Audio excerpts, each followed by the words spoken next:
Hello everyone, welcome to our YouTube channel chemical educators. तो मैं आपके लिए नीट और जेई के लिए लाया था मोल कॉन्सेप्ट का चैप्टर। तो हमने कहाँ तक पढ़ा था? हमने calculation of number of moles कैसे कैसे हम कर सकते हैं उसके बारे में हमने अभी तक पढ़ा है। तो उससे रिलेटेड कुछ क्वेश्चन है जो प्रीवियस ईयर के एग्जाम में आए हैं, उसको हम पहले डिस्कस कर लेते हैं, उसके बाद बाकी चीज़ हम पढ़ें। ठीक है, तो पहला क्वेश्चन क्या है, नोट डाउन कीजिए। प्रीवियस ईयर क्वेश्चन पहला है, which one of the following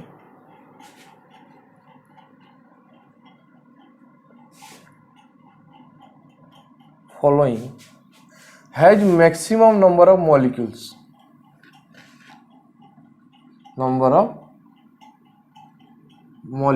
ठीक है, ए ऑप्शन दिया है 16 gram of O2, B option दिया है 16 gram of NO2, C option दिया है 4 ग्राम ऑफ N2 एंड मेरा डी ऑप्शन दिया है क्या, 2 ग्राम ऑफ H2। ये दिया है मेरा क्या, मैक्सिमम नंबर ऑफ मॉलिक्यूल्स किसमें है वो कैलकुलेट करने के लिए बोला है। तो आप लोग भी कैलकुलेट करते रहिए और मैं नेक्स्ट क्वेश्चन भी लिख देता हूं, दोनों का एक साथ सॉल्यूशन कर दूंगा। नेक्स्ट क्वेश्चन है, a mixture of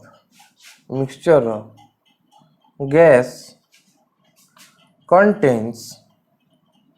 contains H2 and O2 gases in the ratio 1:4। in the ratio क्या है, 1:4। then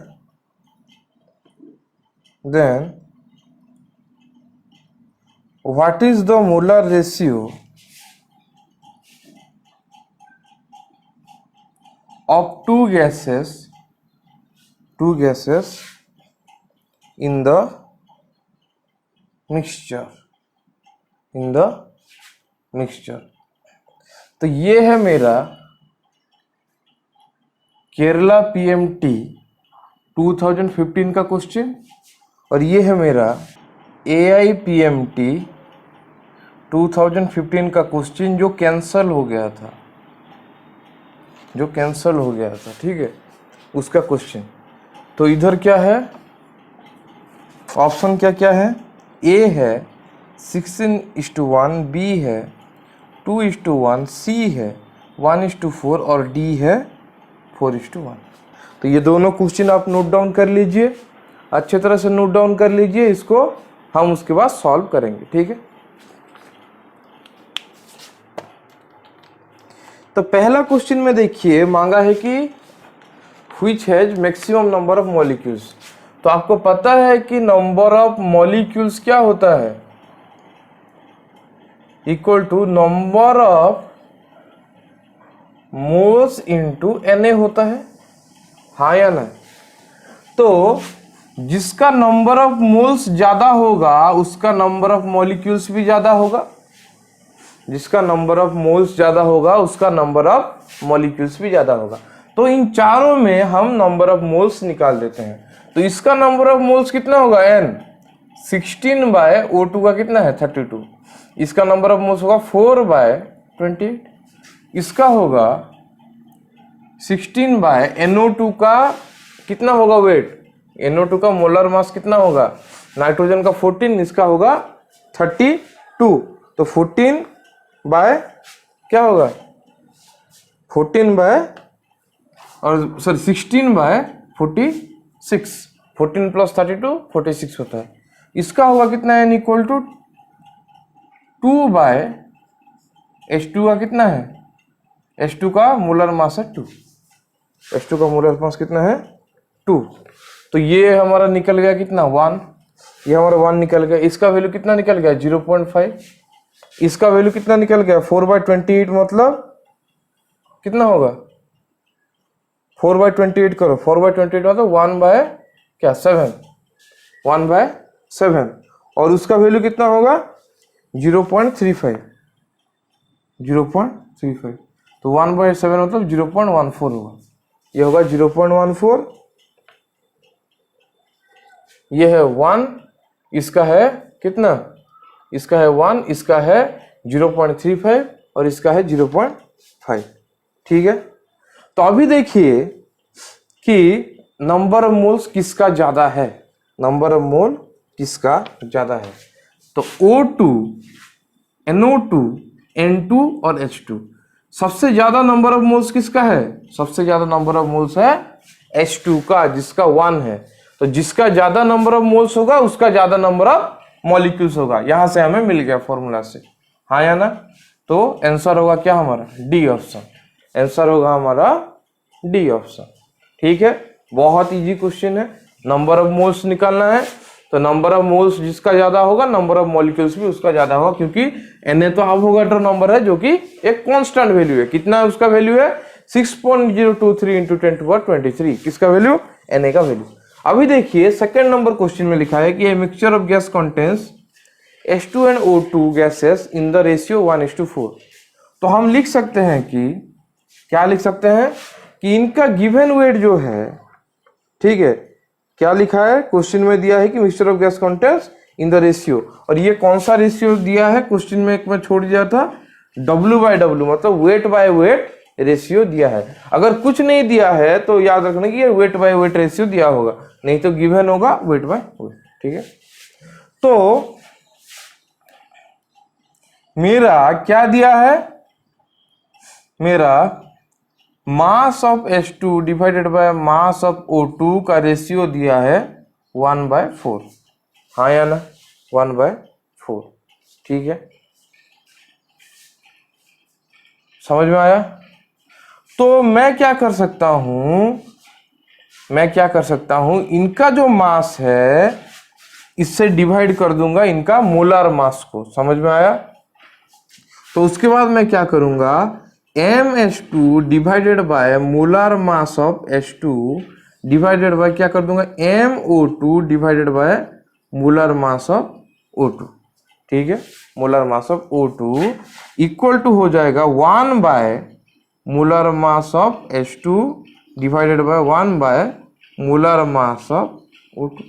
ऐसे में लिख सकता हूं, मतलब लेफ्ट साइड और राइट साइड में मोलर मास ऑफ H2 और मोलर मास ऑफ O2 मैंने क्या कर दिया, डिवाइड कर दिया, दो साइड में कर दिया। अगर इस साइड में किया तो इस साइड भी करना पड़ेगा, नहीं तो मेरा ठीक नहीं होगा आंसर।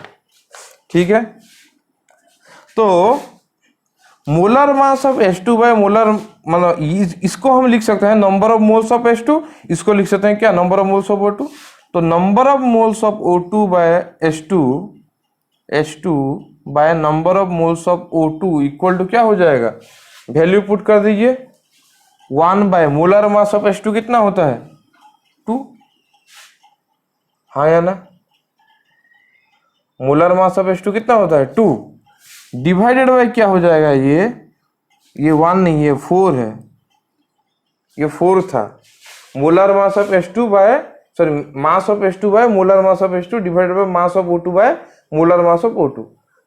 तो यहाँ पे भी मोलर मास ऑफ H2 हो जाएगा, यहाँ पे molar mass of O2 divide हो जाएगा। ठीक है, उसके बाद इसको हम लिख सकते हैं number of moles of H2 by number of moles of O2 equal to लिख सकते हैं हाफ इंटू, ये कितना हो जाएगा, 4 bye molar mass of O2 कितना होता है, 32। तो इसको हम ऐसे लिख सकते हैं हाफ इंटू 32/4 भी लिख सकते हैं, हाँ या ना। तो कितना हो गया, 164, ये हो जाएगा 1/4, और फिर 4/1, ये हो जाएगा क्या, 4/1। ठीक है, यहां तक समझ में आया। वो हो गया कितना, 4/1, मतलब इनका रेशियो है 4/1। तो इनका ये क्या है, इस टू करेंगे तो उसको 4:1, that implies NH2 NO2 equal to क्या हो जाएगा, 4:1। तो आंसर होगा मेरा डी ऑप्शन, आंसर होगा मेरा डी ऑप्शन। ठीक, तो मैंने क्या किया, पहले मास का रेशियो लिख दिया, उसके बाद दोनों का मोलर मास उससे डिवाइड कर दिया। ठीक है, दोनों का मोलर मास क्या कर दिया, उससे डिवाइड कर दिया। तो इसको मैं नंबर ऑफ मोल्स लिख सकता हूं और इसको मैंने वैल्यू पुट कर दिया, तो कितना निकला 4/1। तो उसका रेशियो होगा 4:1, जो होगा हमारा आंसर, जो होगा हमारा आंसर। ठीक है, नोट डाउन कर लीजिए, सॉल्यूशन लिख लीजिए।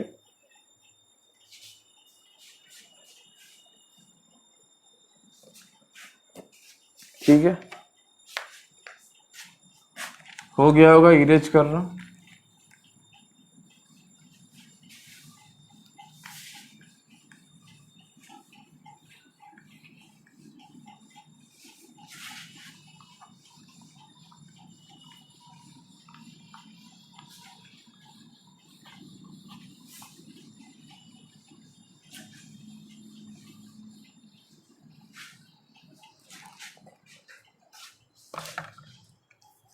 अभी चलते हैं हम थर्ड नंबर क्वेश्चन पे। तो थर्ड नंबर क्वेश्चन दिया है कि suppose the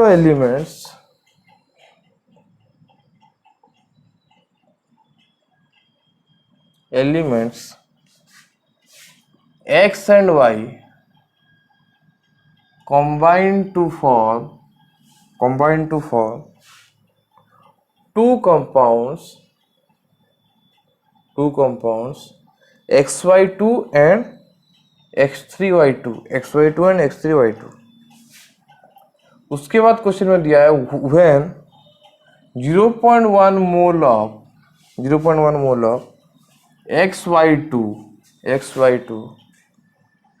weighs 10 gram and 0.05 mole of x3y2 weighs 9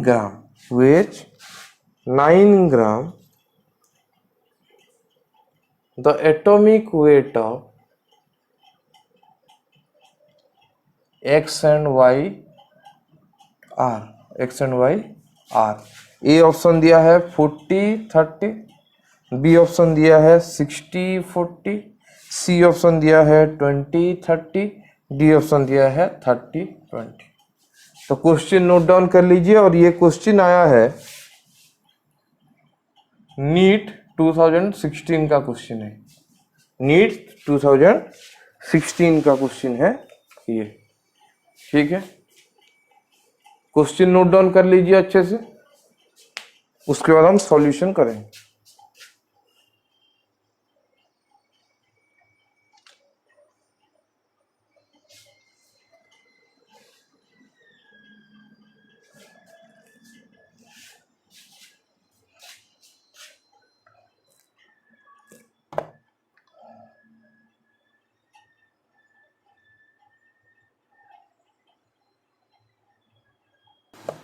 तो हमारा थर्ड क्वेश्चन आपने लिख लिया होगा, अभी हम सॉल्यूशन करते हैं।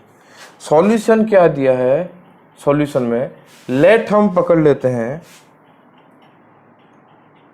Atomic weight of x equal to small x and atomic weight of y equal to हम पकड़ लेते हैं स्मॉल y।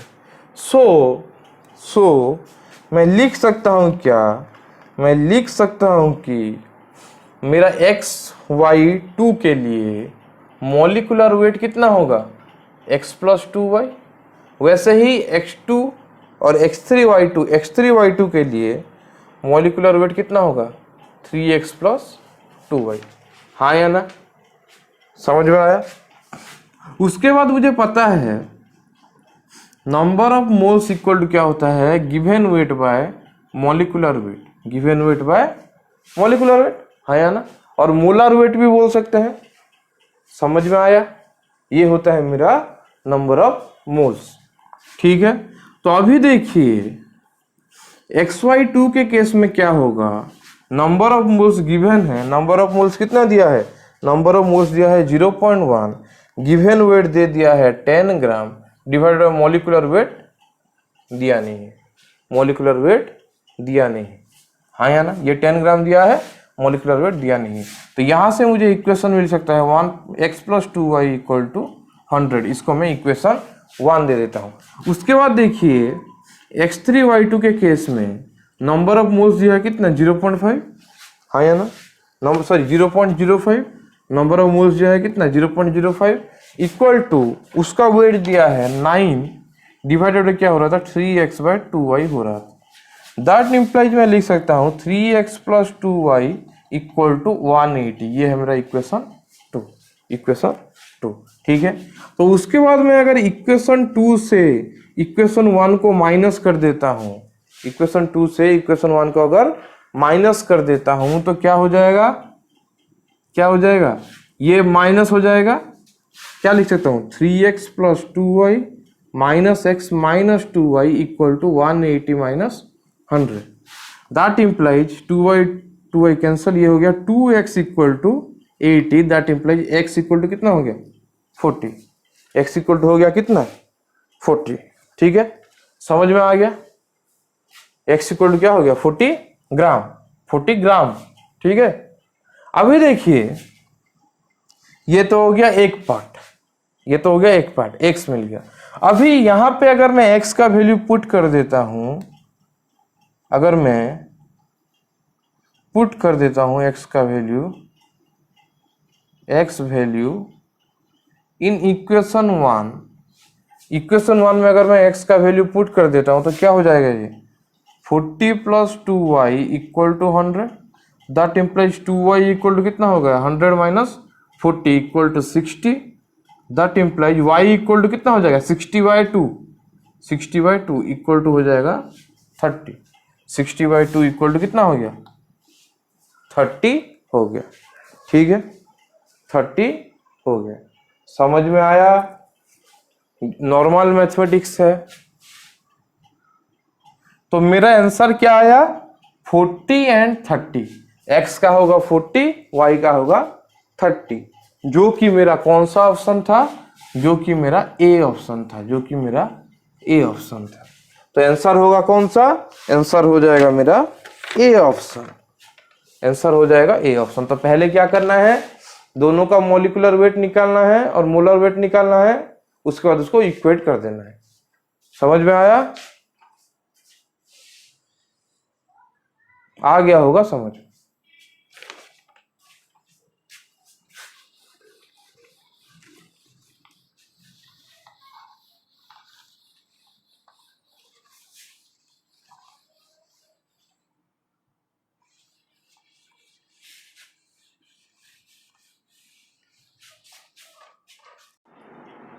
अभी हम चलते हैं फोर्थ क्वेश्चन पे। फोर्थ क्वेश्चन पे दिया है in which case is the number of molecules maximum, मतलब कौन सा केस में नंबर ऑफ मॉलिक्यूल्स मैक्सिमम है। सिमिलर टाइप क्वेश्चन है, जो मेरा पहला क्वेश्चन जैसा था वैसा ही है, तो आप खुद ट्राई करना। मैं लिख दे रहा हूँ 18 ml ऑफ H2O, B है 0.18 ग्राम ऑफ H2O, C है 0.0024 litre of H2O vapour at 1 atm and 273 kelvin, और D है 10⁻³ mole of H2, 10⁻³ mole of H2। तो इसको आप सॉल्व कीजिए, जल्दी जल्दी सॉल्व कीजिए।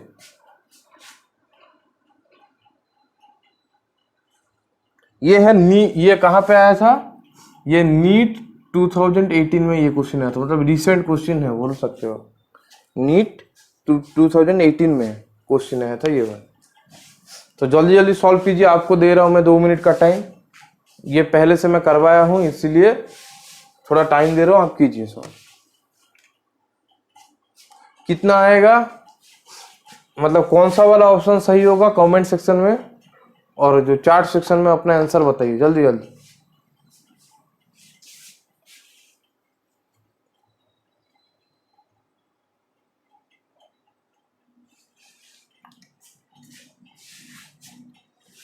जल्दी, चलिए जिसने आंसर बता दिया अच्छा है, हम इसको सॉल्व करते हैं। तो 18 ml ऑफ वाटर है, 18 ml ऑफ वाटर है। तो वाटर का डेंसिटी याद रखिए, अगर STP लिखा नहीं होगा, अगर STP लिखा नहीं होगा तो आप डायरेक्ट उसको 22.4 लीटर से डिवाइड करके आप आंसर नहीं निकाल सकते, और 22400 ml के साथ डिवाइड करके आप आंसर नहीं निकाल सकते। तो इसमें हमें डेंसिटी का काम लेना है। तो डेंसिटी वाटर का होता है 1, तो मास बाय वॉल्यूम कितना हो रहा है, 1 हो रहा है। तो मास इक्वल टू क्या होगा, 1 इंटू वॉल्यूम। 1 इंटू वॉल्यूम कितना है, 18 ml। अगर वॉल्यूम ml में है तो मास आएगा ग्राम में, अगर वॉल्यूम ml में है तो मास आएगा किस में, ग्राम में, क्योंकि वाटर का डेंसिटी 1 ग्राम पर ml होता है, 1 ग्राम पर ml होता है। तो इस केस में नंबर ऑफ मोल्स कितना हो जाएगा, 18 by molar mass of water 18 1। इस केस में देखिए number of moles n equal to हो जाएगा 0.18 बाई 18, बहुत इजी है, ये हो जाएगा 0. कितना 1, 0.1 और सॉरी 0.01 हो जाए। समझ में आया, बहुत इजी है। उसके बाद देखिए इसमें 1 atm और 273 केल्विन लिखा है, यही है हमारा STP कंडीशन। तो अगर STP कंडीशन है, अगर वॉल्यूम दिया है तो डायरेक्ट डिवाइड कर देना है। वॉल्यूम किस में दिया है, लीटर में दिया है, तो नंबर ऑफ मोल्स क्या होगा, volume in litre divided by 22.4 litre equal to लिख सकते हैं हम 0.0024 डिवाइडेड बाय 22.4। समझ में आया, समझ में आया या नहीं, ठीक है। तो आंसर कितना आएगा, आंसर कितना आएगा रे, इसको अगर हम इक्वेट कर देंगे 0.0024 तो नियरली आ जाएगा, ये नियरली ये आ जाएगा 0.001, ठीक है, नियरली आ जाएगा कितना 0.001, ठीक है।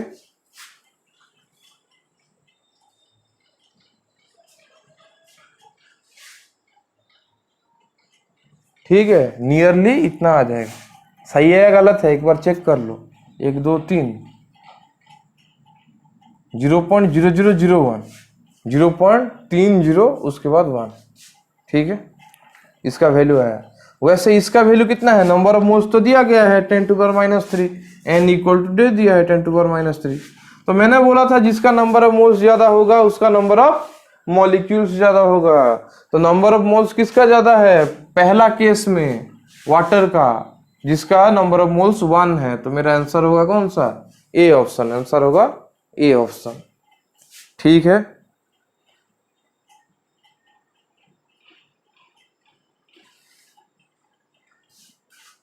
ये एग्जैक्टली इतना नहीं आएगा, नियरली इतना आएगा, ठीक है, मैंने वही आपको दिखा दिया, नियरली इतना आएगा, 1 के आसपास आएगा, 1 2 कैसा वैसा आएगा, ठीक।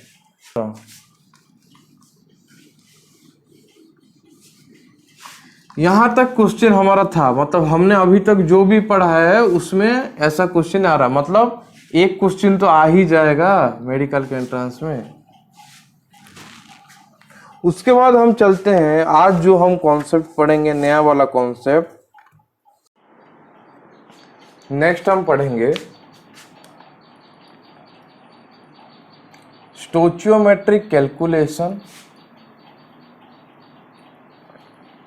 एंड मिली इक्विवेलेंट के बारे में। MEQ मतलब क्या है, मिली इक्विवेलेंट के बारे में।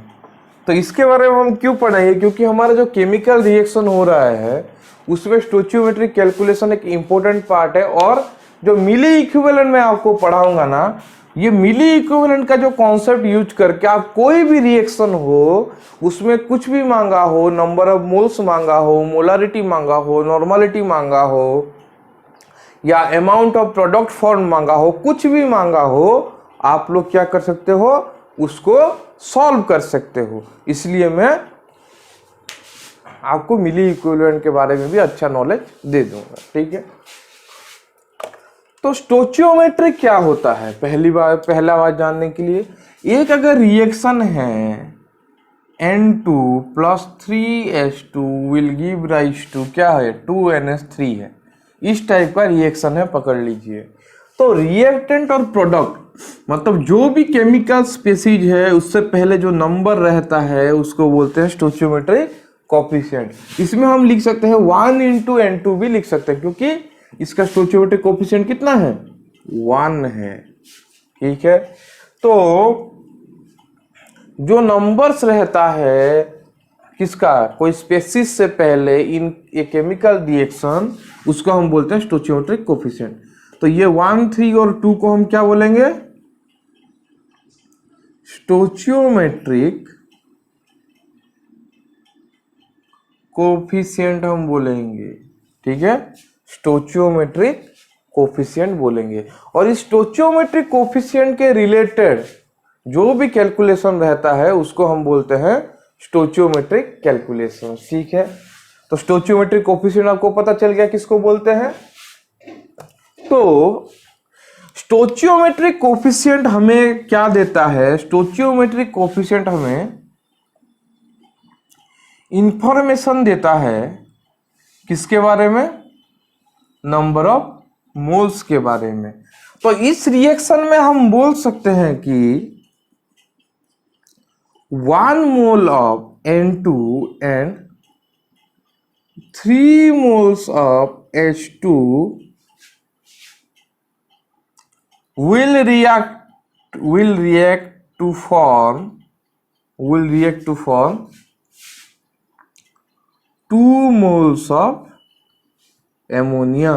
मतलब हम रिएक्टेंट और प्रोडक्ट का नंबर ऑफ मोल्स का कंपैरिजन कर सकते हैं कि कितना मोल रिएक्टेंट यूज होगा तो वो कितना मोल प्रोडक्ट फॉर्म करेगा, वो इंफॉर्मेशन हमें स्टोचियोमेट्रिक कोफिशिएंट ही देता है।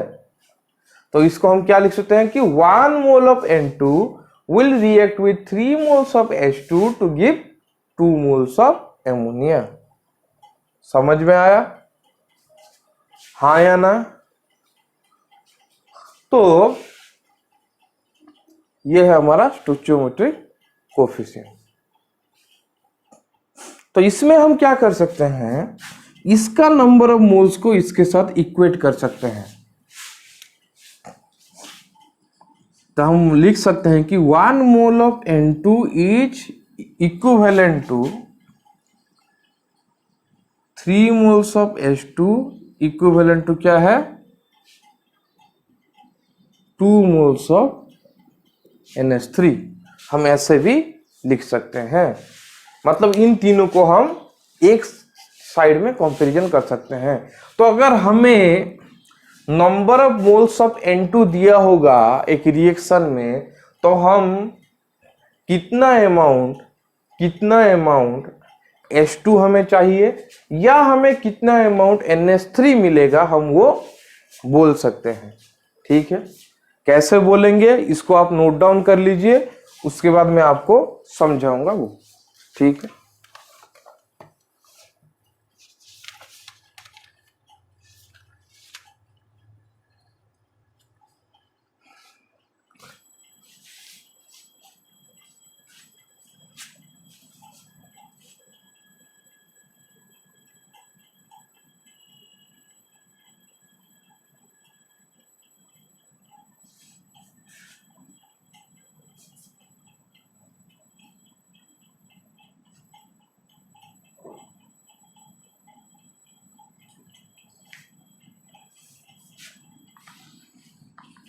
तो क्वेश्चन अगर हम सॉल्व करेंगे, एक देखिए कैसे क्वेश्चन आता है।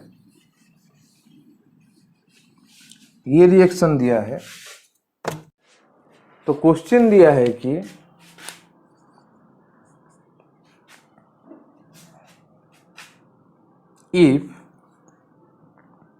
if 14 ग्राम ऑफ N2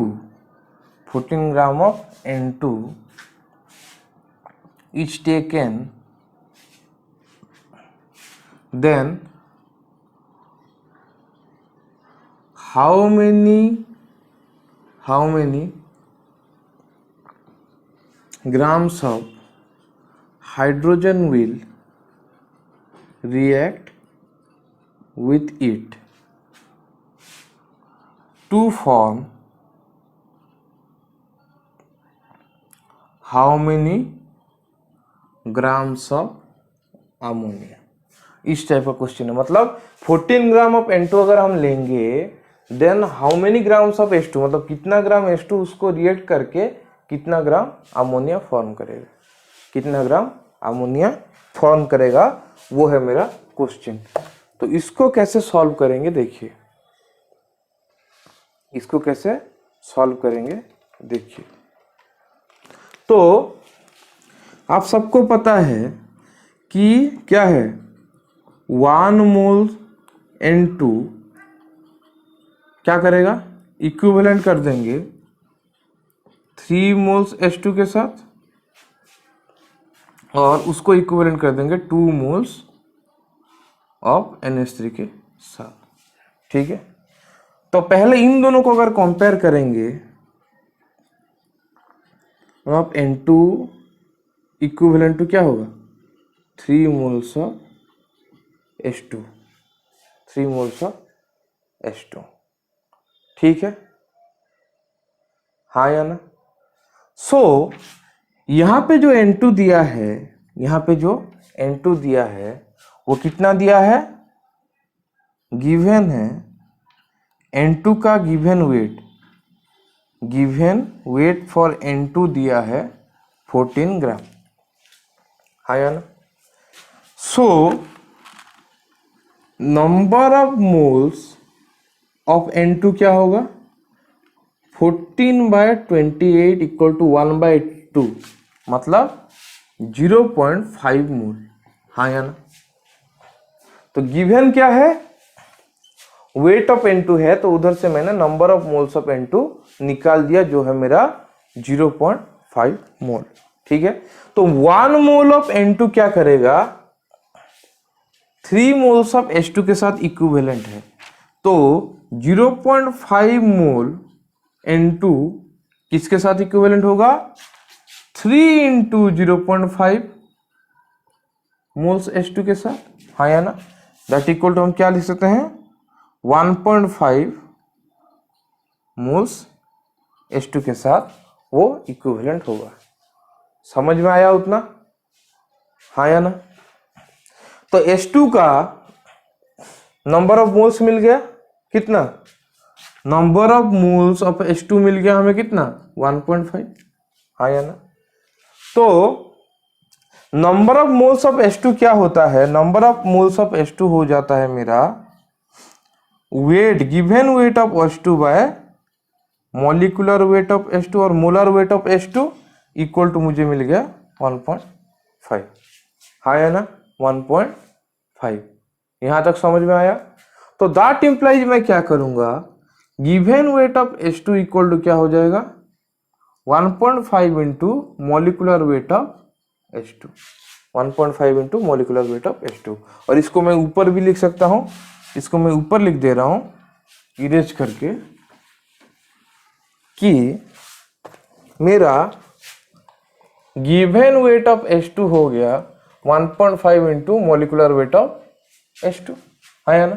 तो 1.5 into molecular weight of H2 कितना होता है 2 इक्वल टू कितना हो गया 3 क्या लिख सकते हैं ग्राम लिख सकते हैं, क्योंकि मॉलिक्यूलर वेट और मोलर वेट ऑफ H2 क्या है 2 ग्राम है। वैसे ही इधर हमें मिल गया कितना H2 चाहिए। समझ में आया। तो हम बोल सकते हैं कि 14 gram of N2 will react with क्या है 3 ग्राम ऑफ H2। तो 14 ग्राम ऑफ N2 क्या होगा will react with 3 gram of H2।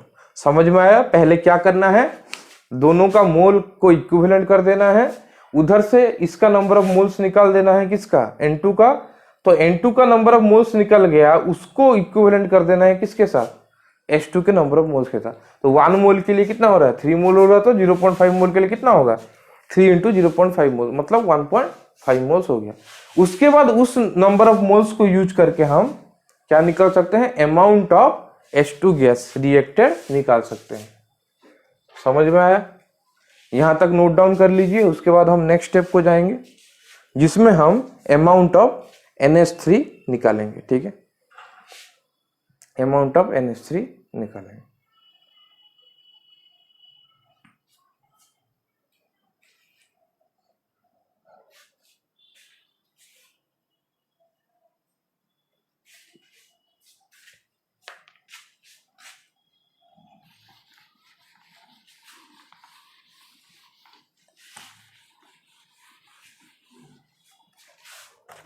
तो यहां से देखिए 1 मोल N2 इक्विवेलेंट टू क्या हो रहा था, 2 मोल्स NH3। हाँ या ना? तो यहां पे N2 का मोल कितना है हमने ऑलरेडी निकाल दिया है, तो 0.5 मोल N2 इक्विवेलेंट टू कितना होगा, 2 इंटू 0.5 इक्वल टू कितना है ये, 1 मोल ऑफ NH3। हाँ या ना? तो number of moles of NH3 क्या होता है, W/mW given weight by molar weight equal to given weight कितना है हमें पता नहीं। हाँ या ना? मोलर वेट हमें पता है। तो that implies W equal to क्या लिखेंगे हम, N number of moles of NH3 into molar weight. तो number of moles of NH3 कितना है, 1 है, और NH3 का मोलर वेट कितना होता है, NH3 तो नाइट्रोजन का है 14, इसका है कितना 3, 17 ग्राम होता है, इंटू 17 ग्राम इक्वल टू कितना होगा 17 ग्राम, इक्वल टू हो जाएगा क्या 17 ग्राम। समझ में आया? तो हम बोल सकते हैं, हम क्या बोल सकते हैं कि 14 gram of N2 will form 17 gram of ammonia, 17 gram of ammonia. यही होता है हमारा स्टोचियोमेट्रिक कैलकुलेशन। समझ में आया? समझ में आया या नहीं? आ गया होगा समझ में। तो मैं क्या बोल सकता हूं फाइनली कि 14 gram of N2 will react with H2 का कितना वैल्यू निकला था, H2 का वैल्यू कितना निकला था, याद करो 3 gram of H2 to give 17 gram of ammonia, 17 gram of ammonia. तो हमें हमारा आंसर मिल गया कितना, हाउ मेनी ग्राम्स ऑफ क्या H2, 3 gram of H2 and how many grams of NH3, 17 gram of NH3। बहुत इजी है, इसको आप नोट डाउन कर लीजिए।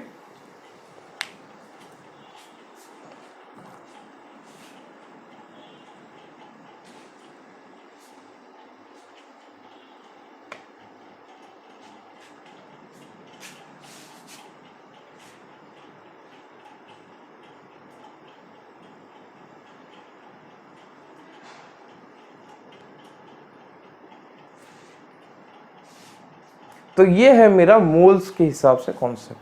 तो मैं इसमें क्या करना पड़ रहा है कि सबका हमें नंबर ऑफ मोल्स देखना पड़ रहा है, सबका हमें नंबर ऑफ मोल्स भी कैलकुलेट करना पड़ रहा है। मोल को कंपैरिजन करके हम सॉल्व कर रहे हैं, मोल को कंपैरिजन करके हम सॉल्व कर रहे हैं। तो देखिए, अगर हमें मोल को कंपैरिजन करके सॉल्व नहीं करना है, अगर हमें मोल को कंपैरिजन करके सॉल्व ही नहीं करना है, सबको एक यूनिट में लेना है, तो हम क्या लिख सकते हैं अभी देखेंगे। ठीक है, तो देखिए इसको हम और क्या बोल सकते हैं कि इसको हम ऐसे भी बोल सकते हैं कि मिली इक्विवेलेंट ऑफ N2, और बोल सकते हैं हम पहले लिख देता हूं gram equivalent of N2 equal to gram equivalent of H2 equal to gram equivalent of NH3। समझ में आया? तो हम अगर दोनों रिएक्ट करके एक प्रोडक्ट दे रहे हैं और दोनों में से कोई भी एक्सेस नहीं है, ठीक है, अगर दो रिएक्टेंट रिएक्ट करके एक प्रोडक्ट दे रहे हैं और दोनों में से कोई भी एक्सेस नहीं है, ये एक चीज याद रखना। एक्सेस क्या होता है, उसके केस में क्या होगा वो हम बाद में पढ़ेंगे, पर अभी के लिए जानो कि अगर दोनों में से कोई भी एक्सेस में नहीं है तो gram equivalent of N2 equal to gram equivalent of H2 equal to gram equivalent of NH3 होता है। उसको हम ये भी बोल सकते हैं कि मिली equivalent of N2 equal to क्या होता है, मिली equivalent of H2 equal to milli equivalent of क्या, NH3। समझ में आया? मिली equivalent of N2 equal to milli equivalent of H2 equal to milli equivalent of NH3 भी हम क्या बोल सकते हैं। समझ में आया? यहाँ पे और ऐसे पंगा नहीं है कि 1 मोल के साथ 3 मोल के साथ 2 मोल को कंपेयर करना, वैसा पंगा नहीं है। तो सबका मिली इक्विवेलेंट एक है, मतलब हम ओवरऑल बोल सकते हैं कि मिली इक्विवेलेंट ऑफ रिएक्टेंट क्या होता है, मिली इक्विवेलेंट ऑफ प्रोडक्ट के साथ सेम होता है। मिली equivalent of reactant milli equivalent of product के साथ सेम होता है। किसके लिए? एक केमिकल रिएक्शन के लिए। जब एक केमिकल रिएक्शन होता है और उनमें से कोई भी रिएक्टेंट एक्सेस में ना हो तो मिली equivalent of reactant equal to milli equivalent of product होता है। कब ये कंडीशन होता है? when reactants are not in excess। अगर को रिएक्टेंट ज्यादा ना हो, अगर रिएक्टेंट बहुत ज्यादा ना हो तो क्या होता है, मिली equivalent of reactant equal to milli equivalent product होता है। ये हर वक्त होता है। रिएक्टेंट एक्सेस हो तो भी होता है, उसमें क्या होता है मैं आपको बता दूंगा, ठीक, उसमें क्या होता है मैं आपको बता दूंगा। तो मिली equivalent of reactant equal to क्या होता है, मिली इक्विवेलेंट ऑफ प्रोडक्ट होता है। ये आपको याद रखना है, ये आपके लिए इंपॉर्टेंट फॉर्मूला है, ये एक इंपॉर्टेंट कॉन्सेप्ट है। तो हमने ग्राम इक्विवेलेंट मिली इक्विवेलेंट बोल के 2 टर्म लिख दिया है, पर हमें अभी तक पता नहीं है कि ग्राम इक्विवेलेंट क्या होता है और मिली इक्विवेलेंट क्या होता है। समझ में आया?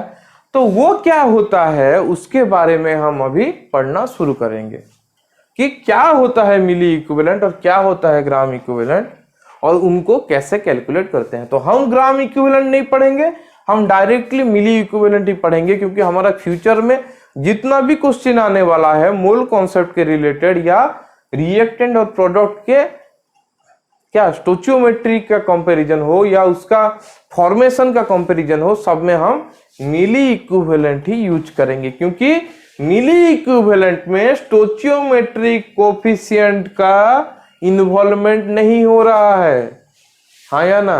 नहीं तो आपको क्या करना पड़ेगा, जब कोई केमिकल रिएक्शन लिखना है आपको क्या इक्वेशन को बैलेंस करना पड़ेगा, बैलेंस करके उसका स्टोचियोमेट्रिक कोफिशिएंट निकालना पड़ेगा। पर इस केस में क्या होगा, स्टोचियोमेट्रिक कोफिशिएंट हमें नहीं, जरूरत नहीं पड़ेगा, हम सिर्फ रिएक्टेंट और प्रोडक्ट का मिली इक्विवेलेंट को इक्वल कर देंगे और हमारा आंसर हमें मिल जाएगा, ठीक है। तो अभी मैं इरेज करता हूं।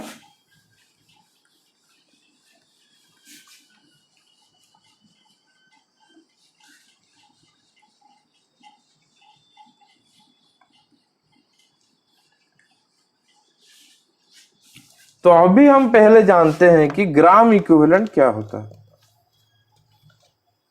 तो हमारा ग्राम इक्विवेलेंट, जिसको हम ग्राम GEQ भी लिखते हैं, वो क्या होता है, वो होता है given weight by equivalent weight. Given weight bye क्या होता है, इक्विवेलेंट वेट को बोलते हैं क्या, और given mass by equivalent mass को बोलते हैं हम ग्राम इक्विवेलेंट। समझ में आया? इक्विवेलेंट वेट क्या होता है, मैंने आपको बोला था, बाद में इसके बारे में हम ज्यादा चर्चा करेंगे, पर अभी मैं बोला था सिर्फ जानने के लिए। इक्विवेलेंट वेट होता है molar weight by valency factor. Equivalent weight क्या होता है, molar weight by valency factor. तो हम ग्राम इक्विवेलेंट इक्वल टू क्या लिख सकते हैं, W बाय, इसको कुछ जगह पे ग्राम इक्विवेलेंट डायरेक्ट किया जाता है, कुछ जगह पे इसको नंबर ऑफ ग्राम इक्विवेलेंट भी लिखा जाता है। दोनों में से कोई भी लिखे सेम ही है उसका meaning. MW by valency factor equal to हम लिख सकते हैं W by MW into valency factor. ये भी है हमारा ग्राम इक्विवेलेंट का फॉर्मूला। तो W बाय MW को हम क्या बोलते थे, नंबर ऑफ मोल्स बोलते थे इंटू वैलेंसी फैक्टर। तो ग्राम इक्विवेलेंट का फॉर्मूला क्या होगा, number of moles into valency factor. आया ना, ये होगा हमारा फॉर्मूला। तो अगर नंबर ऑफ मोल्स दिया हो तो वैलेंसी फैक्टर तो आपको बताया था मैं पिछले क्लास में कैसे निकालते हैं। अगर किसी को याद नहीं है तो जाके पिछला क्लास फिर से देख लीजिए। तो वैलेंसी फैक्टर कैसे निकालते हैं वो मैंने बता दिया। तो अगर नंबर ऑफ मोल्स पता हो तो ग्राम इक्विवेलेंट हम निकाल सकते हैं, अगर ग्राम इक्विवेलेंट पता हो तो हम नंबर ऑफ मोल्स भी निकाल सकते हैं। ठीक है, नोट डाउन कर लीजिए।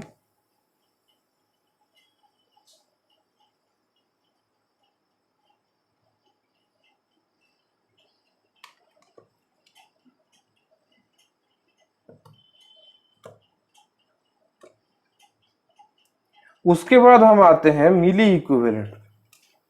उसके बाद हम किस पे आएंगे, मिली इक्विवेलेंट पे। समझ में आया। तो मिली इक्विवेलेंट क्या होता है, मिली equivalent equal to, milli equivalent equal to होता है gram equivalent into 1000। Milli equivalent जिसको हम MEQ भी लिखते हैं वो होता है क्या, ग्राम इक्विवेलेंट इक्वल टू 1000। तो हम इसको क्या लिख सकते हैं, W by EQWT into equivalent weight into 1000। और क्या लिख सकते हैं इसको, W by MW into valency factor into 1000। और क्या लिख सकते हैं, number of moles into 1000, number of moles into valency factor into 1000। समझ में आया, number of moles into valency factor into 1000। तो ये भी है किसका हमारा फॉर्मूला, मिली इक्विवेलेंट का फॉर्मूला। इसको आप नोट डाउन कर लीजिए, ये फॉर्मूला का जरूरत आपको हर जगह पे पड़ेगा। ठीक, लिख लीजिए। तो अभी हम इतना फॉर्मूला पढ़ लिए। नेक्स्ट में हम पढ़ेंगे कि जैसे मोलारिटी दिया हो, नॉर्मालिटी दिया हो और दिया हो कुछ, तो कैसे मिली इक्विवेलेंट निकालते हैं वो हम पढ़ेंगे। ठीक है, आज के क्लास में इतना वो पढ़ के हम कुछ एग्जाम्पल्स कर देंगे उसके रिलेटेड। उसके बाद हम नेक्स्ट क्लास में इसका एप्लीकेशन को थोरोली पढ़ेंगे। नोट डाउन कर लीजिए।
ठीक है, उसके बाद देखते हैं हम कैसे कैसे मिली इक्विवेलेंट कैलकुलेट करेंगे, उसके बारे में पढ़ेंगे। तो अब हम पढ़ेंगे क्या, कैलकुलेशन ऑफ मिली इक्विवेलेंट। अगर डिफरेंट डिफरेंट टर्म हो तो कैलकुलेशन ऑफ मिली इक्विवेलेंट कैसे करेंगे? तो पहला आएगा नंबर ऑफ मोल्स से कैसे कैलकुलेट करेंगे। ये फॉर्मूला आप एक पेज में लिख लीजिए, ज्यादा याद रखने का टेंशन नहीं है, क्योंकि नंबर ऑफ मोल्स को आप बाकी सब में कन्वर्ट कर सकते हैं। तो नंबर ऑफ मोल्स के टर्म में अगर आपको पता है तो आप हर जगह पे इसको यूज कर सकते हैं। ठीक, तो नंबर ऑफ मोल्स के लिए क्या होगा, अभी पढ़ा था, number of moles into valency factor into 1000। ठीक है, तो ये हो गया नंबर ऑफ मोल्स के लिए।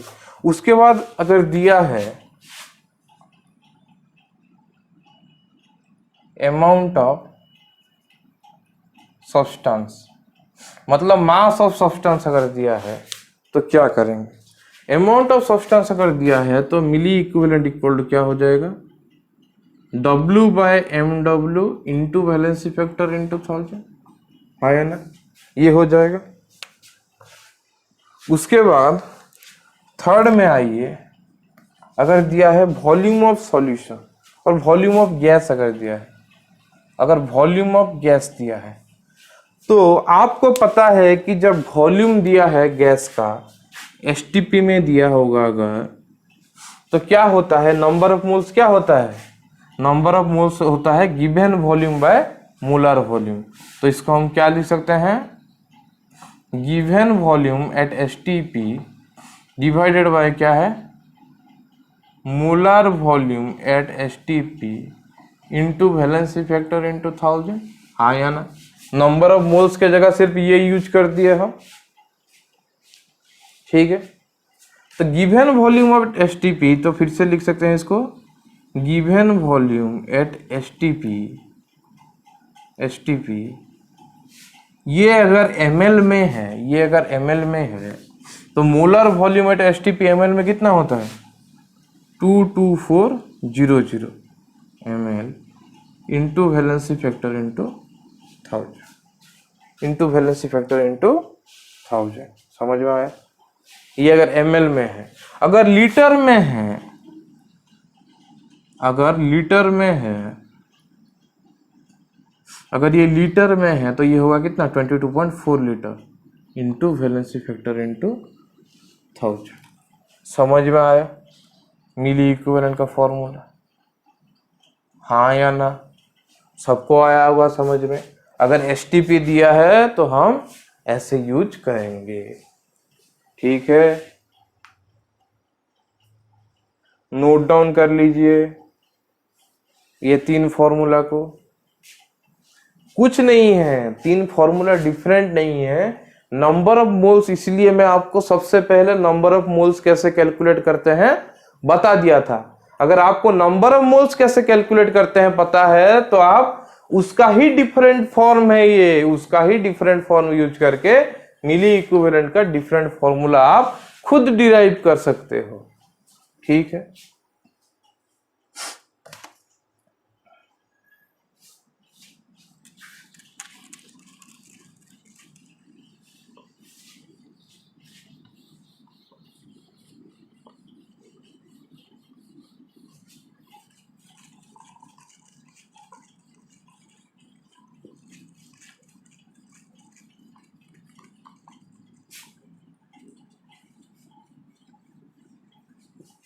नेक्स्ट चलिए 4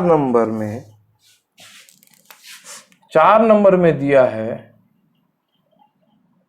normality and volume of solution. Normality and volume of solution अगर दिया है तो कैसे निकालोगे आप इसको, आप मिली इक्विवेलेंट। तो देखिए मिली इक्विवेलेंट क्या होता था, number of moles into valency factor into 1000 होता था ना, नहीं, इक्वल टू हम इसको क्या लिख सकते हैं, नंबर ऑफ मोल्स को क्या लिख सकते हैं, ये हो गया। तो इसको लिख सकते हैं number of moles into valency factor into 1000 divided by V कर सकते हैं, मल्टीप्लाइड बाय V कर सकते हैं, किसमें, वॉल्यूम इन ml। डिवाइड क्या मल्टीप्लाई किए, तो number of moles into valency factor into 1000 by V in ml।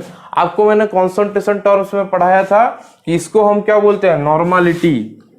इसको हम क्या बोलते हैं, नॉर्मालिटी, जिसको हम n भी बोलते हैं, इनटू क्या होगा, v इन ml। तो मिली इक्विवेलेंट का फॉर्मूला क्या आ जाएगा, normality into v in ml, normality into v in ml। ठीक है, ये हो गया मेरा फोर्थ वाला। उसके बाद फिफ्थ वाले में क्या आएगा, molarity and volume of solution, molarity and volume of solution. तो molarity and volume of solution में आपको पता है कि नॉर्मालिटी इक्वल टू क्या होता है, मोलारिटी इंटू वैलेंसी फैक्टर। ये वाला फॉर्मूला हमने पढ़ा था। नॉर्मालिटी इक्वल टू क्या होता था, मोलारिटी इंटू वैलेंसी फैक्टर, क्योंकि मोलारिटी क्या होता था, number of moles into 1000 by V, valency factor उधर नहीं रहता था। तो मोलारिटी इंटू वैलेंसी फैक्टर, तो इसको अगर पुट कर दिया तो क्या हो जाएगा, मिली इक्विवेलेंट इक्वल टू मोलारिटी, जिसको हम कैपिटल M भी लिखते हैं, into V in ml, into V in ml। ठीक है, समझ में आया। सॉरी, एक वैलेंसी फैक्टर छूट गया था इधर ना, molarity into valency factor into V in ml। ठीक है, ये हो गया हमारा मिली इक्विवेलेंट का फॉर्मूला। इसको यहां तक नोट डाउन कर लीजिए।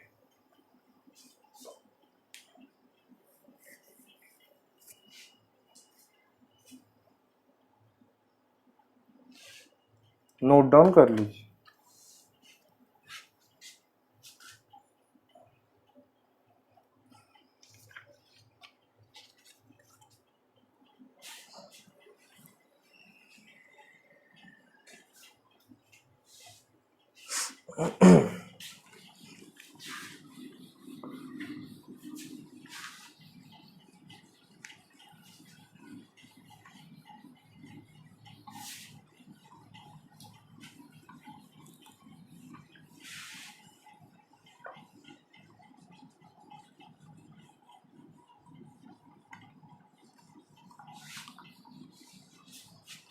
अभी हम आगे चलते हैं।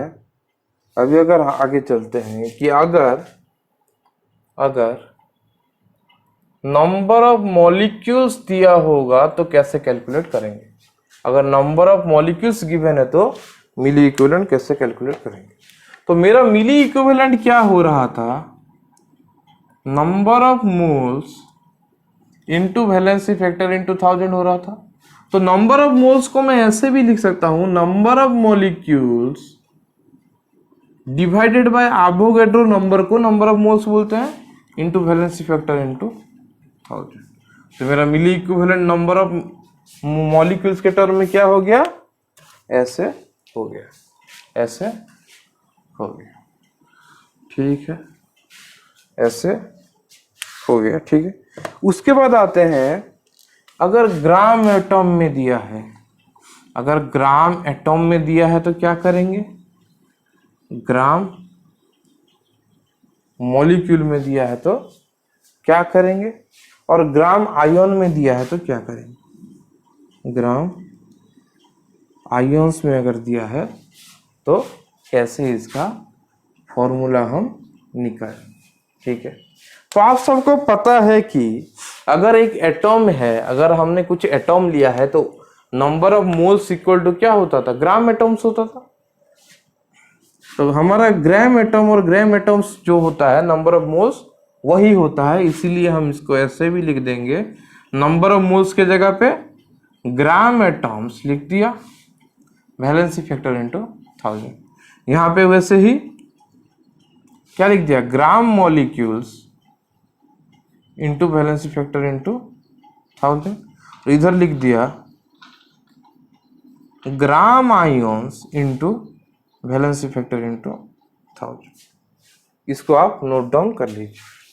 तो ये 9 फॉर्मूला आपका वेरी वेरी इंपॉर्टेंट फॉर्मूला है, जिसको हम यूज करके मिली इक्विवेलेंट किसी का भी निकाल सकते हैं, किसी का भी मिली इक्विवेलेंट निकाल सकते हैं।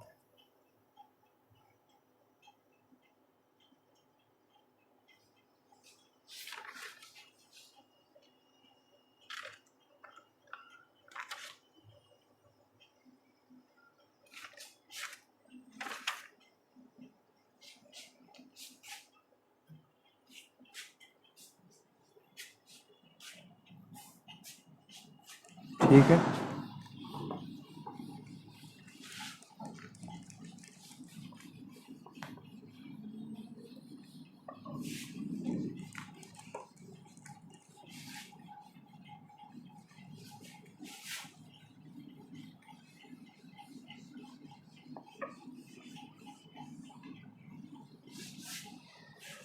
अभी लिखिए, हमें क्या करना है, क्वेश्चन एक दिया है कि calculate milliequivalent in the following. इसके अंडर में हम बहुत सारा क्वेश्चन कर लेंगे, different type of milliequivalent कैसे कैलकुलेट होता है वो कर लेंगे। तो पहला बीट लिखा है 5 मोल्स ऑफ H2SO4, दूसरा है 2 मोल्स ऑफ ऑक्सीजन। आप खुद भी ट्राई कीजिए, मैं एक एक करके लिख रहा हूं। 3 है 0.2 मोल्स ऑफ H3PO2। 4 है 0.1 मोल ऑफ AlCl3। और 5 है 0.6 मोल ऑफ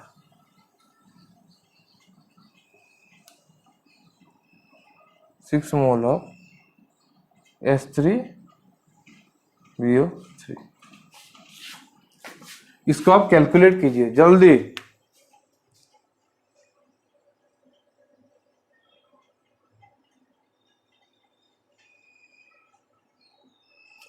जल्दी जल्दी कीजिए कैलकुलेट कि इसका मिली इक्विवेलेंट इन लोगों का क्या होगा, उसके बाद मैं कर दूंगा।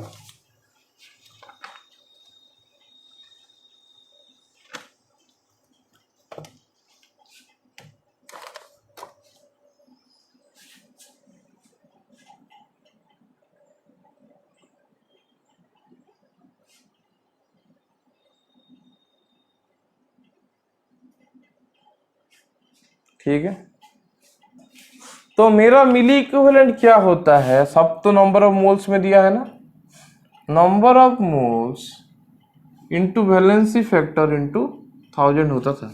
तो हमें तो नंबर ऑफ मोल्स दे ही दिया है, हमें सिर्फ क्या चाहिए, वैलेंसी फैक्टर चाहिए।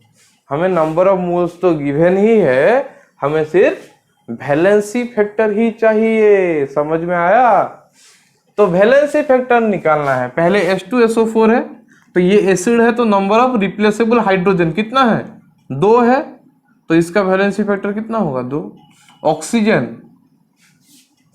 तो ऑक्सीजन लिखा है, हाँ या ना, तो ऑक्सीजन सिर्फ अगर लिखा है, ऑक्सीजन एटॉम लिखा नहीं है या ऑक्सीजन मॉलिक्यूल कुछ भी अगर गिवन नहीं है, सिर्फ ऑक्सीजन लिखा है, तो उसको हम O2 ही पकड़ते हैं, ऑक्सीजन मॉलिक्यूल ही पकड़ते हैं। तो इसका वैलेंसी फैक्टर कितना होगा, 4। वैसे H3PO2 है, इसके लिए बोला था इसका बेसिसिटी कितना होता है, 1, तो इसका वैलेंसी फैक्टर होता है 1, क्योंकि इसका एक रिप्लेसेबल हाइड्रोजन रहता है।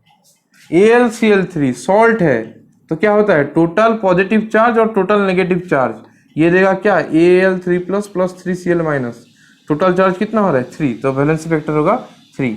उसके बाद आएगा H3BO3 जिसका वैलेंसी फैक्टर होता है 1। ऑर्थोबोरिक एसिड जिसका वैलेंसी फैक्टर क्या होता है, 1 होता है, मैं आपको पहले से बोला था। इसके बारे में आप पढ़ोगे इनऑर्गेनिक में, जब आप ब्लॉक पढ़ोगे उसमें आपको अच्छे तरह से उसका स्ट्रक्चर भी पढ़ाया जाएगा। तो इसका मिली इक्विवेलेंट कितना होगा, number of moles into valency factor into 1000। वैसे इसका मिली इक्विवेलेंट कितना होगा, number of moles into valency factor into 1000। इसका होगा number of moles into valency factor into 1000। और इसका क्या होगा, वही same, number of moles into valency factor into 1000। Last वाला का भी मिली इक्विवेलेंट होगा, नंबर ऑफ मोल्स कितना दिया है, 0.6 दिया है, वैलेंसी फैक्टर 1 है, इंटू 1000। ये है मिली इक्विवेलेंट इन सबका। ठीक है, तो आप इसको नोट डाउन कर लीजिए। जल्दी नोट डाउन कर लीजिए, उसके बाद हम नेक्स्ट जाएंगे।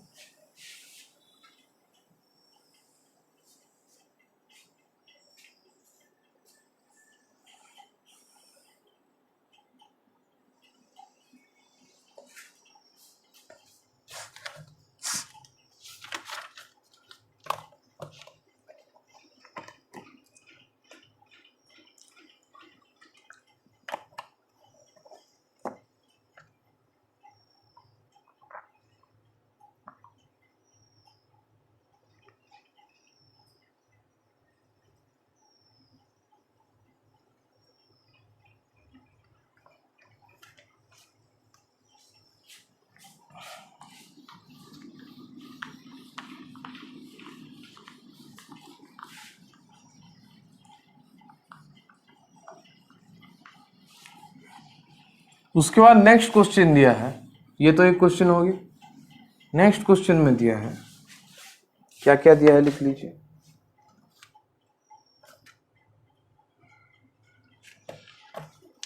एक दिया है 5.6 litre of O2 eight STP।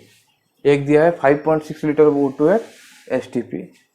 दूसरा दिया है 2.24 litre of NH3 gas at STP। उसके बाद तीसरा दिया है 100 ml ऑफ 0.2 m H2SO4। चौथा दिया है 100 ml ऑफ 0.2 n H2SO4। उसके बाद पांचवा दिया है, पांचवा क्या दिया है? पांचवा दिया है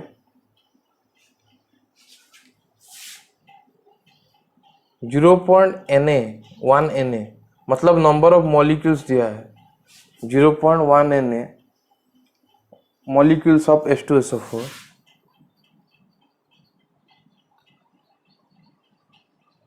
SO4 6 नंबर क्वेश्चन में दिया है, 5 नंबर तक लिखिए। 6 नंबर क्वेश्चन में दिया है क्या? 6 नंबर दिया है 4 gram of O2, 4 gram of O2। ठीक है, तो ये 6 क्वेश्चन आप नोट डाउन कर लीजिए और आप खुद सॉल्व करने का कोशिश कीजिए। उसके बाद मैं भी इसका सॉल्व आपको करवा दे रहा हूं।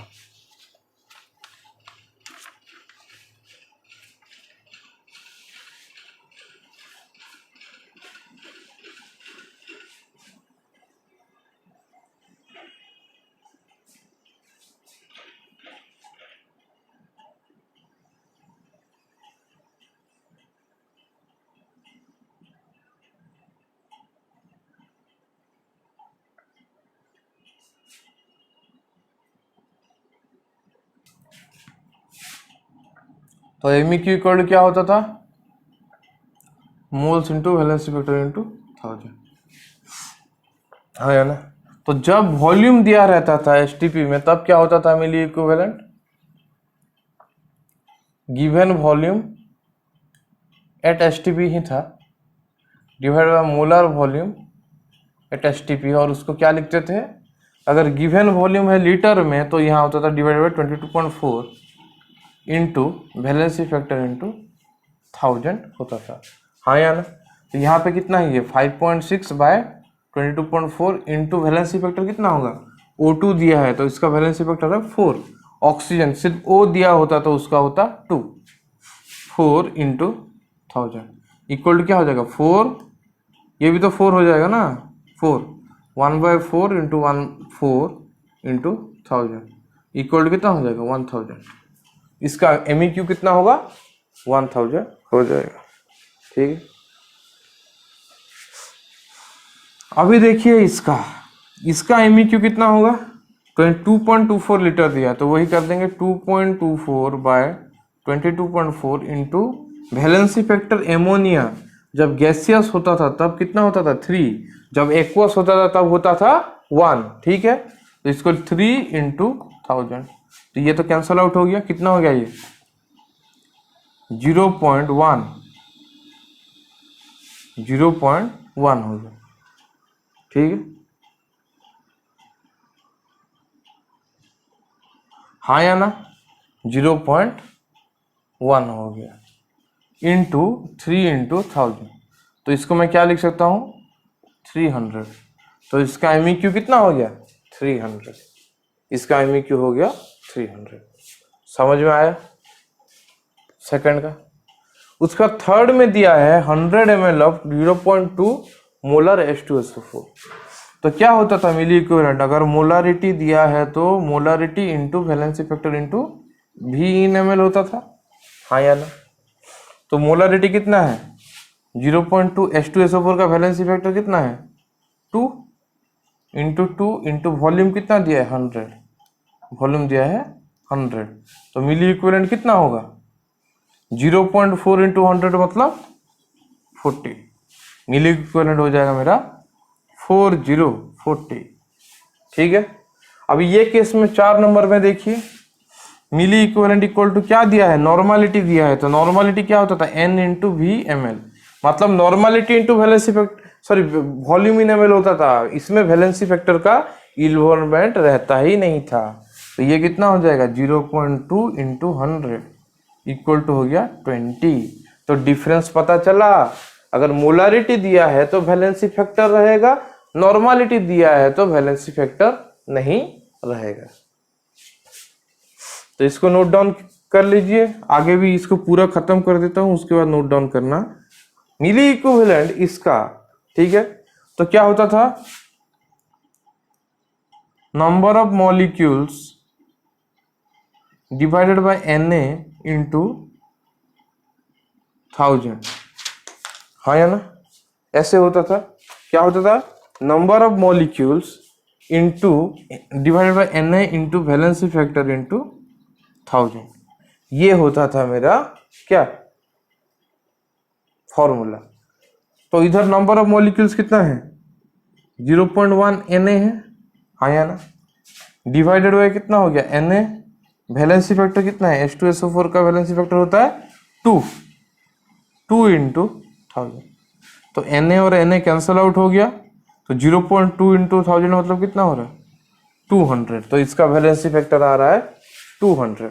यहां तक आप लिख लीजिए, उसके बाद लास्ट वाला का मैं करवा दूंगा, ठीक है, इरेज करके करवा दूंगा, लास्ट वाला का खुद भी ट्राई कीजिए, हो जाएगा, ठीक है, लिख लिया। इसका MEQ भी निकाल सकते हो, कैसे, क्या होगा given weight by molar weight into valency factor into 1000, हाँ या ना, तो पुट कर दो, गिवन वेट कितना है 4 bye molar wait 32 into valency factor होगा 4 इंटू 1000, ये होगा आंसर, ये होगा आंसर। तो ये कितना होगा 4 इंटू 4 16, 16 2 जा 32, तो 1000 बाय 2, 1000 बाय 2 कितना होता है 1000 बाय 2 होता है 500, इसका रहेगा 500, नोट डाउन कर लीजिए।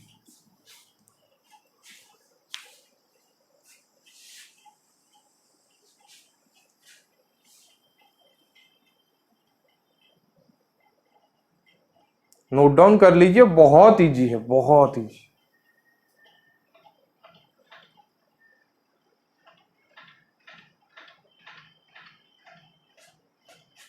ठीक है, ये वाला फिर से कर दूंगा, इसको इरेज कर दे रहा हूँ, लिख तो दिया होगा सब आपने, अभी इरेज कर दे रहा हूँ।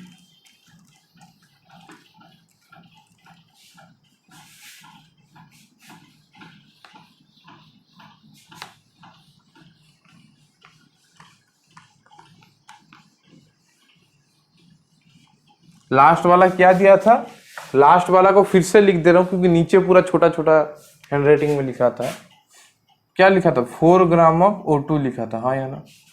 तो मिली इक्विवेलेंट उसके लिए क्या होता है given weight by molecular weight into valency factor into 1000। तो O2 का वैलेंसी फैक्टर कितना होता है 4 होता है, गिवन वेट 4 है, डिवाइडेड बाय मोलर वेट कितना होता है 32 होता है ऑक्सीजन का, O2 का, ऑक्सीजन मॉलिक्यूल का। वैलेंसी फैक्टर कितना होगा 4 इंटू 1000। तो ये कितना कट, 2 4 कटा तो ये हो गया 2। हाँ हाँ या नहीं, 2 हुआ तो इक्वल टू हो गया 1000/2, कितना हो जाएगा 500। इसका मिली इक्विवेलेंट कितना निकल गया 500। ठीक है, और एक दो क्वेश्चन कर देते हैं, इसको आप नोट डाउन कर लीजिए, उसके बाद क्या क्या क्वेश्चन है दिखाता हूं।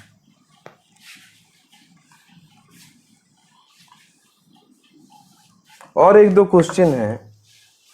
एक क्वेश्चन है 2 gram atom of aluminium, 2 gram atom of aluminium, और दिया है उसके बाद 5 gram atom of magnesium, 5 gram atom of magnesium. उसके बाद दिया है 0.5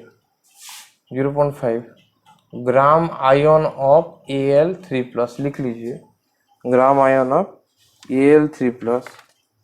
और एक दिया है, और एक क्या दिया है 0.2 ग्राम आयन ऑफ Mg2+,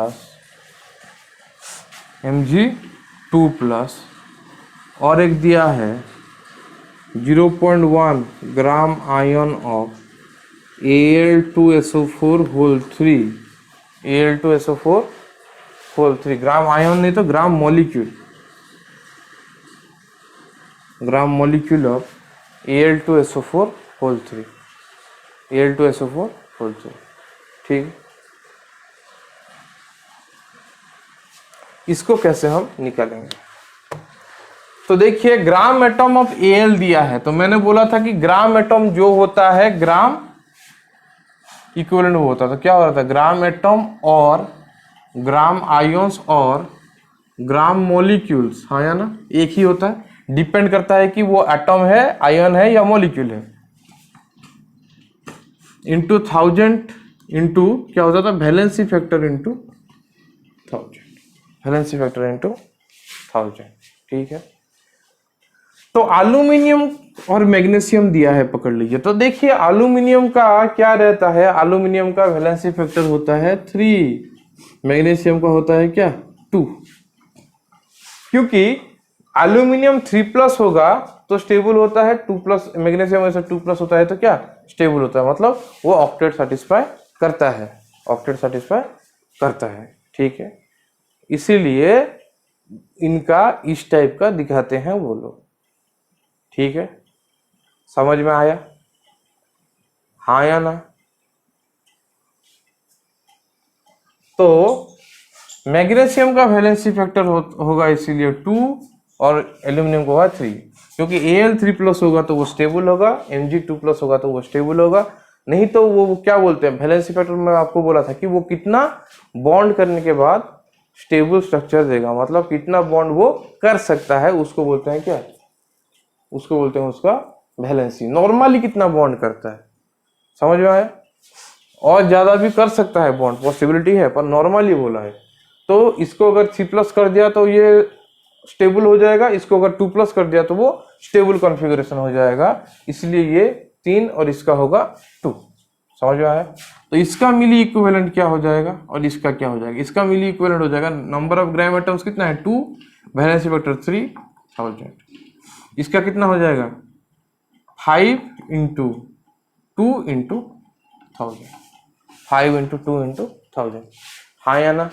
अभी आते हैं Al3+ पे, यहाँ पे क्या आ जाएगा नंबर ऑफ ग्राम आयंस, तो ग्राम आयंस कितना है 0.5, वैलेंसी फैक्टर जितना चार्ज होता है आयन के ऊपर वो उसका वैलेंसी फैक्टर होता है, तो ये हो गया 1000। वैसे ही इसी केस में क्या होगा MEQ equal to gram ion 0.2, valency factor कितना है 2000।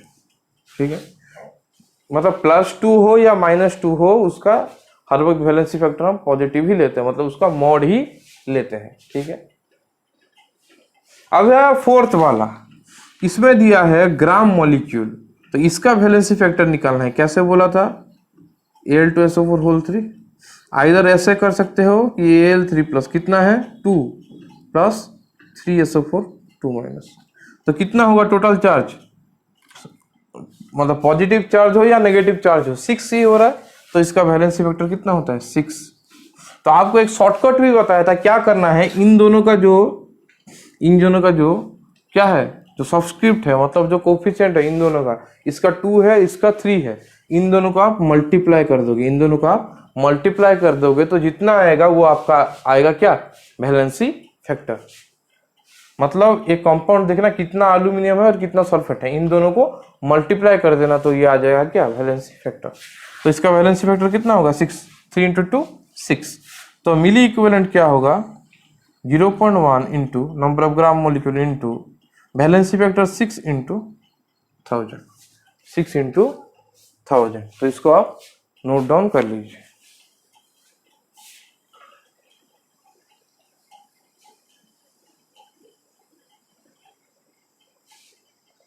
इसको आप नोट डाउन कर लीजिए।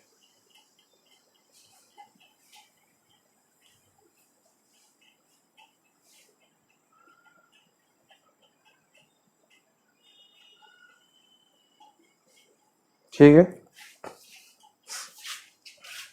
तो आज हम यहां तक ही पढ़ेंगे कि कैसे मिली इक्विवेलेंट हम निकाल सकते हैं।